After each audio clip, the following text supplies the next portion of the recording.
Hello everyone, in this video we will learn how to draw line in Excel.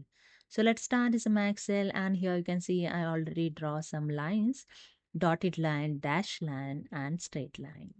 So let's start how it's done. So simply open the Excel file and go to the Insert tab. In Illustration group, click on the Shapes options, and in lines just click on the first line. Okay, to draw the line, first press the Shift key to straight line.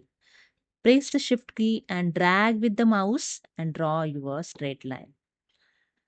But this line is not thicker showing. For that, simply right click on the line and click on the Format Shapes options. And here you see the Format Shapes is added.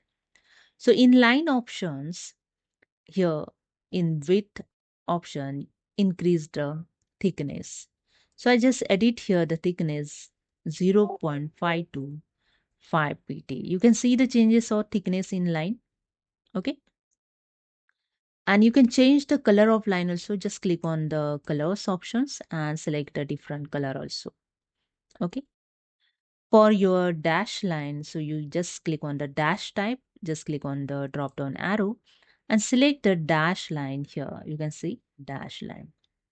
If you want to change the dotted line, you can see the dotted line here. Okay. So hope you understood. If you like this video, please subscribe. Thank you so much.